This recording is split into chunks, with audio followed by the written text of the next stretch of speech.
On September the 14th, 1910, the Swan Hunter shipyard launched a new avant-garde ocean liner for the Canadian Mercantile Marine Company, or CMMC for short. Built as a direct response to the Cunard Line's Lusitania and Mauretania, the CMMC hoped the ship would once again make the company a front-runner of transatlantic travel.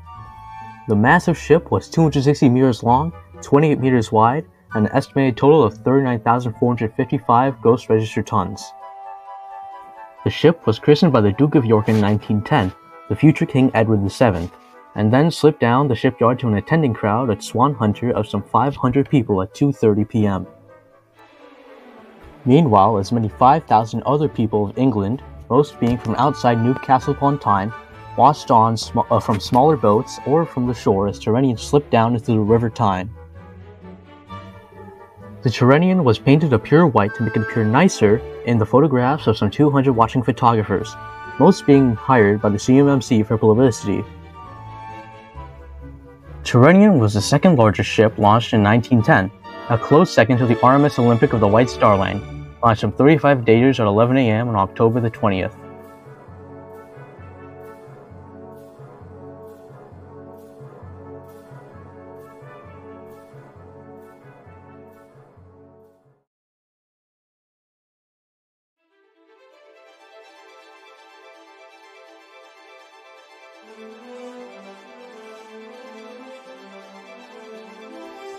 On June the 15th, 1911, the RMS Tyrrhenian's maiden voyage would commence.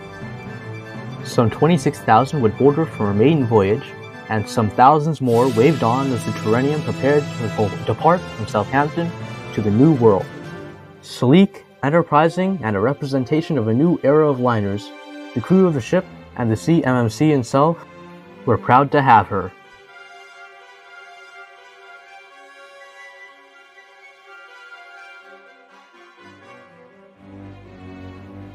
The RMS Olympic of the White Star Line had started her own maiden voyage just one day earlier, and the Tyrrhenian hoped to eventually catch up with her.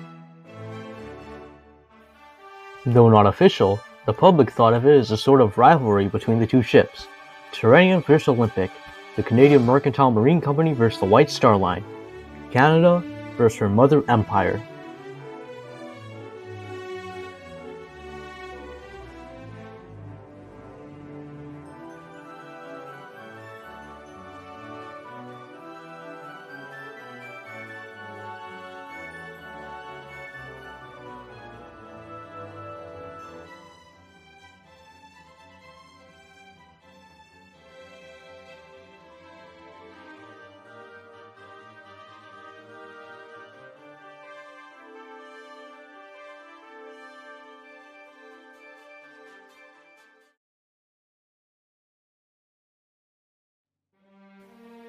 On June the 20th, 5 days later, the Tyrrhenian finally arrived in New York City, finishing her maiden voyage.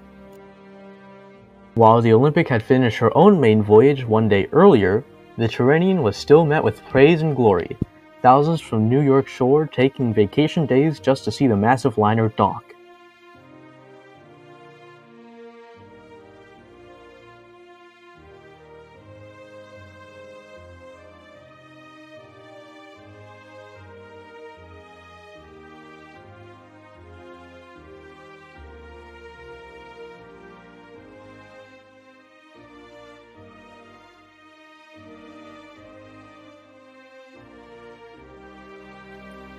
Following the sinking of the Titanic in 1912, the Tyrrhenian was taken back to dry dock in Liverpool and refitted with some 60 lifeboats. Though her decks were far more cluttered, she was still a happy ship. But not for long.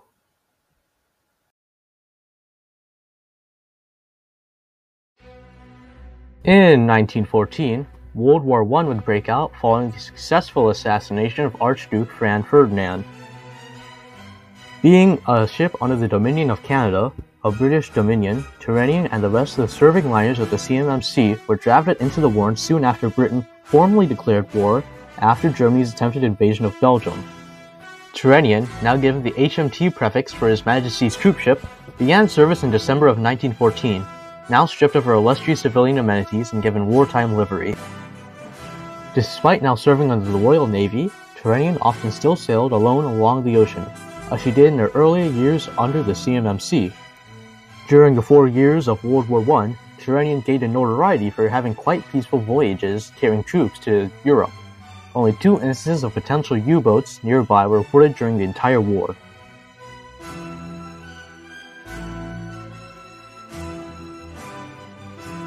It was thanks to this that she became known as the Kaiser's favorite Canadian, as a morale booster and a funny joke on the Allied side. As the war continued on, Tyrrhenian would continue to enjoy relatively calm voyages throughout the rest of her wartime career.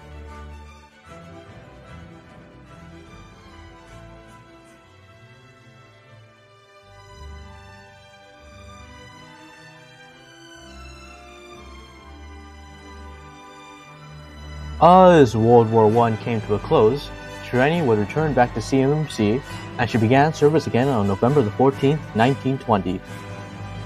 The CMMC decided to give her an extensive refit in 1919. Notably, the interiors were refurbished for the new roaring decade. The lighting was also updated and glistened even brighter among the night sky.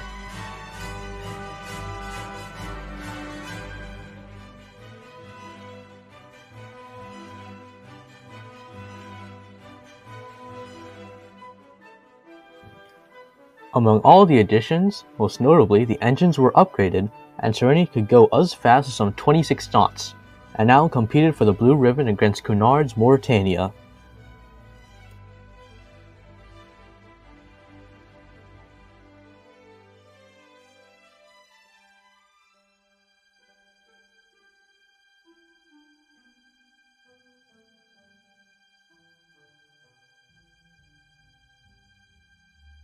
With all of these new additions to the new era, Tyrrhenian was now known as perhaps the brightest and most glamorous ship on the sea.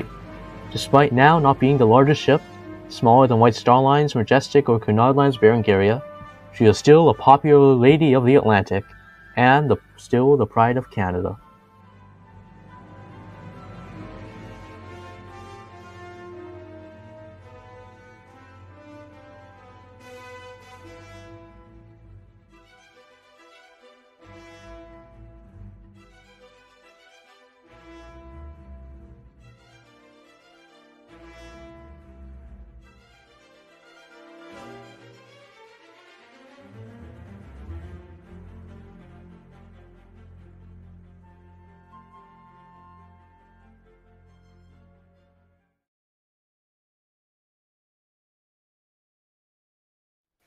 "7 years after the end of World War I, and it was the middle of the Roaring Twenties. On May the 25th, 1925, Tyrrhenian departed her pier at Southampton on another routine eastbound crossing on the transatlantic run, sailing to New York City, in the United States of America. On this voyage, she was at her maximum capacity of 26,000 once again. Departing, she was once again bid farewell by the various tenders and tugs as she left the dock, sailing across the English Channel to Cherbourg, France. Nothing seemed to be wrong, and the ship was still working perfectly as she did on her maiden voyage. With jolly spirit on her deck, she continued valiantly. She arrived in Cherbourg, France at 8:35 in the evening, and remained anchored there until the next morning.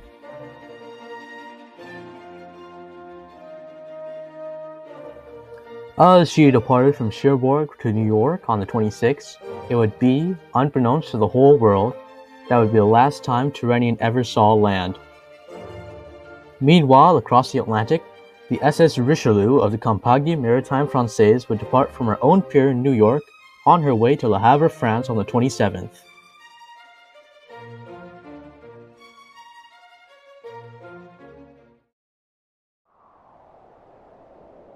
In the early hours of May the 29th, Tyrrhenian continued on her way to New York City. A fog system had rolled in, but the captain and crew didn't suspect a great danger, keeping her at full speed.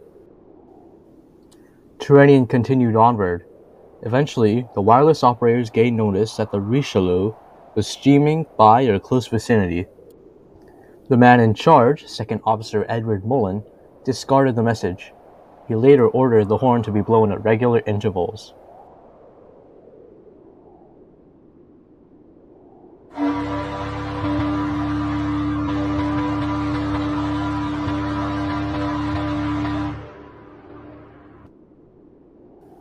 Meanwhile, 20 kilometers west, the Richelieu also continued on its way across the Atlantic on its way to Le Havre. Richelieu, unlike the reckless Tyrrhenian, was sailing safely along at half speed, about 13 knots.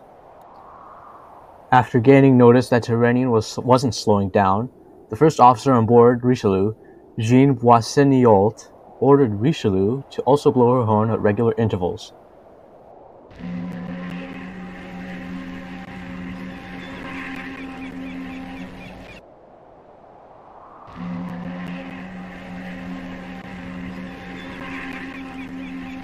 Tyrrhenian's horn could be heard in the distance.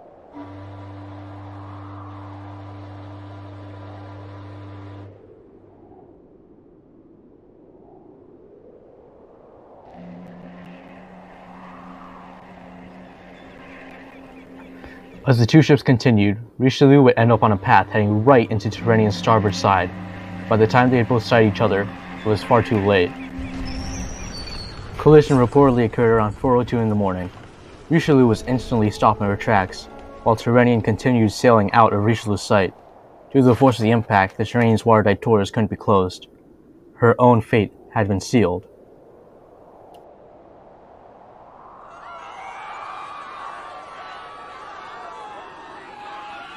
As the Tyrrhenian began to be dragged down into the dark abyss, passengers began to panic. Many would attempt to cram through the hallways, getting clogged and drowning. Those who had made it up now faced themselves with another challenge. The ship's decks began to list to starboard, making it harder to traverse the chaotic decks.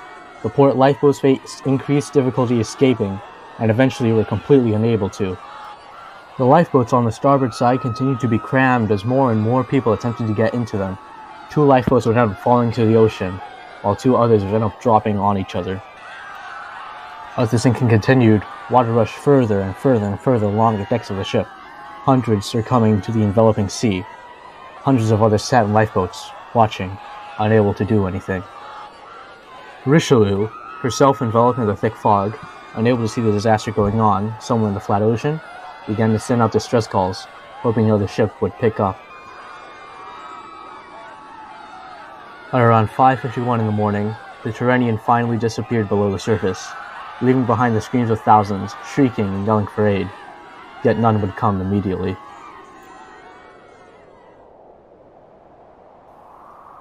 As the sun rose on May the 29th, what remained of the glorious Tyrrhenian was clear for the world to see.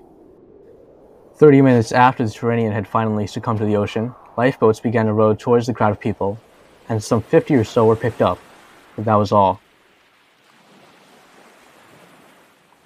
Richelieu would begin her own rescue attempts, rowing their own lifeboats toward the site of the sinking. However, another ship came to aid.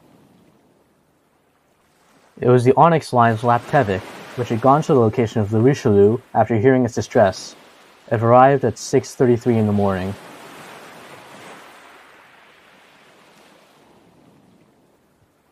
Calling for assistance, Richelieu finally began to sail again since the collision occurred at 4:02 in the morning, and stopped right beside the Laptevic. Some 300 of the survivors transferred onto Richelieu.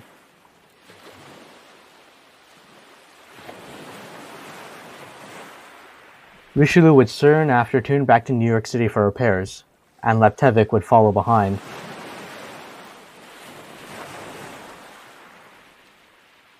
In the end, of the 2,600 souls on board, only 1,092 survived. Some 1,508 had died that night. The Tyrrhenian, which the prior day was the smartest ship of the sea, now was the worst shipping disaster since the Lusitania in 1915, nearly some 10 years earlier.